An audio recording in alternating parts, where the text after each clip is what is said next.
కారం రంగు రుచితో ఉంటుంది. ఆచి మిరపపొడి అదరగొట్టే కారం రంగు రుచి. ఇండస్ట్రీని మొనోపలి శాసిస్తుందా? ఉన్న థియేటర్లన్నిటినీ ఒక్కరే ఆక్యుపై చేసేస్తే రేస్లో ఉన్న మరో సినిమా కామ్గా ఉండాల్సి వస్తుందా? కంటెంట్ ఉన్న కరెన్సీకి దూరం అవుతున్న అలాంటి సినిమాల సంగతేంటి?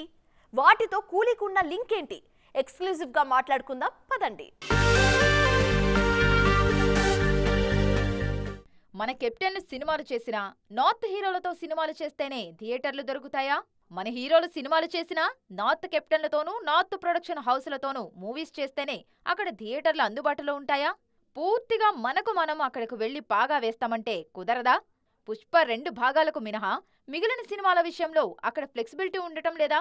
ఇప్పుడు ఇండస్ట్రీలో ఇదో ఇంట్రెస్టింగ్ డిస్కషన్ షురూ అయింది. హృతిక్, తారక్ హీరోలుగా నటిస్తున్న సినిమా వార్ 2 నార్త్లోనే కాదు మన దగ్గర కూడా మంచి హైప్ క్రియేట్ తెచ్చుకుంది. ఆగస్టు 14న రిలీజ్కి కౌంట్ డౌన్ స్టార్ట్ అయింది. నార్త్ టు సౌత్ అందరూ వెయిట్ చేస్తున్న సినిమా ఇది. వార్ 2కి పోటీగా రంగంలోకి దిగుతోంది కూలీ మూవీ. సూపర్ స్టార్ రజనీకాంత్కి నార్త్ నుంచి అమీర్ సపోర్ట్ కూడా ఉంది. అయినా అక్కడ థియేటర్లు దొరకని పరిస్థితి ఉందట. ఆల్రెడీ ఐమాక్స్ థియేటర్లన్నిటినీ వార్ 2 కబ్జా పెట్టేసిందట. సో కూలీకి థియేటర్లు దొరికే పరిస్థితి లేదన్నది తాజాగా డిస్కషన్స్ లో ఉన్న పాయింట్. క్రేజీ రిలీజ్ డేట్ కి బిగ్ హీరోల సినిమాలు వస్తున్న ప్రతిసారి థియేటర్ల ఇష్యూ ఉండేదే. కానీ ప్రొడ్యూసర్స్ సౌత్ వాళ్ళైతే నార్త్ లో థియేటర్లు దక్కించుకునే సిచ్యుయేషన్ ఉండటం లేదనే మాటలు గట్టిగానే వినిపిస్తున్నాయి. ఇలాంటి సందర్భాల్లో కొన్ని సినిమాలకు కంటెంట్ ఉన్నా కరెన్సీకి దూరం కావాల్సి వస్తుందంటున్నారు ట్రేడ్ పండిట్స్.